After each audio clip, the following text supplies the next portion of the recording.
When people think of ancient Egypt, they imagine pyramids, gold, and gods carved in stone. But behind the monuments, there were people, living, laughing, and working under the same sun we feel today. Egypt was more than a land of kings. It was a world of families, farmers, builders, and dreamers. The Nile was their heartbeat. Every year it flooded, spreading dark, fertile soil across the land. That single event decided what they ate, when they worked, and even how they prayed. The Nile didn't just give life, it gave rhythm, order, and time itself. Most Egyptians rose with the sun.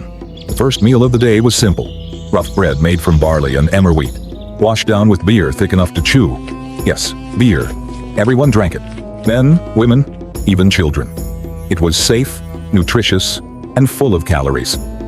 A pyramid worker earned about 4 liters of beer a day as part of his pay. Grain was currency, and the granary was the bank. Taxes were paid in wheat, not coins. Meat was rare, fish was common, and honey was precious, sweet enough to offer only to the gods. Cleanliness mattered as much as food. People bathed several times a day using water mixed with natron salt, the same mineral used in mummification. They shaved their heads to stay cool and free of lice, then wore linen wigs scented with lotus oil or myrrh. Even the poorest worker owned a small cone of perfumed fat that melted slowly in the sun, keeping them fragrant through the heat.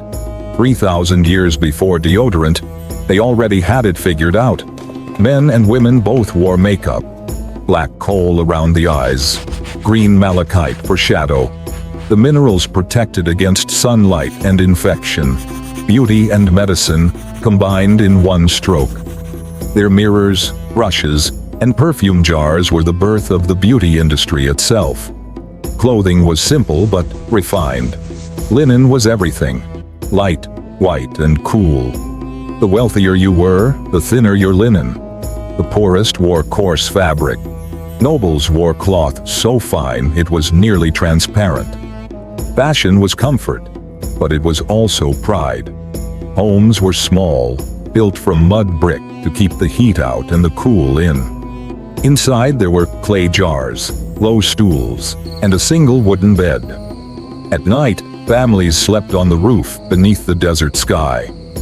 They lit lamps with animal fat and painted walls with protective symbols: cats for safety, eyes for luck, lotuses for rebirth. Women in Egypt had more rights than in almost any other ancient world. They could own property, run businesses, and go to court. Marriage was a personal agreement, not a ceremony. If it ended, property was divided equally. Some women worked as doctors and priestesses. And they wrote love poems too. Your voice is sweeter than beer, your kiss more intoxicating than wine. 5,000 years later, that still sounds familiar. Education was rare but powerful. The son of a scribe could rise from poverty to privilege. Scribes recorded laws, harvests, stars, and prayers. Their words kept Egypt alive. Students practiced hieroglyphs on broken pottery, repeating, "Do not be proud of your knowledge. Speak with both the ignorant and the wise." To the Egyptians, death wasn't the end. It was the next step.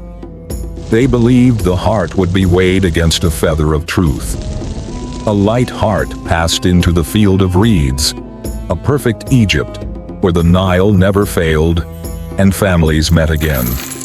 Even the poor tried to buy amulets to guide their souls. They didn't fear death. They prepared for eternity. And no, the pyramid builders were not slaves. They were skilled workers, paid with food, beer, and shelter. Archaeologists found their bakeries, dormitories, and graffiti. One message carved into stone reads, "We built this for our king with love." Cats ruled their homes and hearts. They protected grain from rats and snakes, and were so sacred that killing one, even by accident, could mean death.